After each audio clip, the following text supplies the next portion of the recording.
حب النهاردة حب بيتولد معانا، زي ما قال نجيب محفوظ: حب يولد معنا ولا نفهمه إلا حين نكبر، إنه حب الوطن. ولأن المصريين عندهم الأرض عرض، وأرضنا وتاريخنا هم كرامتنا، وده اللي زرعوه فينا أهالينا، وده اللي بنزرعه في أولادنا، وده اللي عاش عليه أجدادنا. فجدتي الملكة إياح حتب واحدة من أهم الملكات في تاريخ مصر القديمة، هي أول وآخر امرأة في التاريخ القديم المصري والعالمي تحصل على أوسمة عسكرية، فهي صاحبة فضل كبير في نجاح الحرب وطرد الهكسوس. الملكة إياح حتب اتولدت سنة 1560 قبل الميلاد في نهاية الأسرة ال17.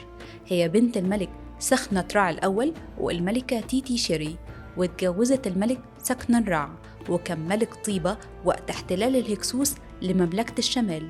وفي يوم بعت ملك الهكسوس يستفز ملك طيبة ويحاول يهينه ويقلل منه ويحسسه بهيمنته وسيطرته على البلاد.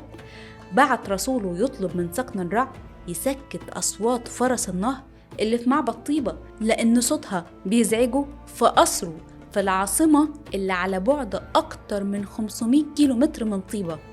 كان ملك الهكسوس عنده تخوف من إن مملكة طيبة ممكن تصور وتسترد باقي أرض مصر، وكان تخوفه في محله.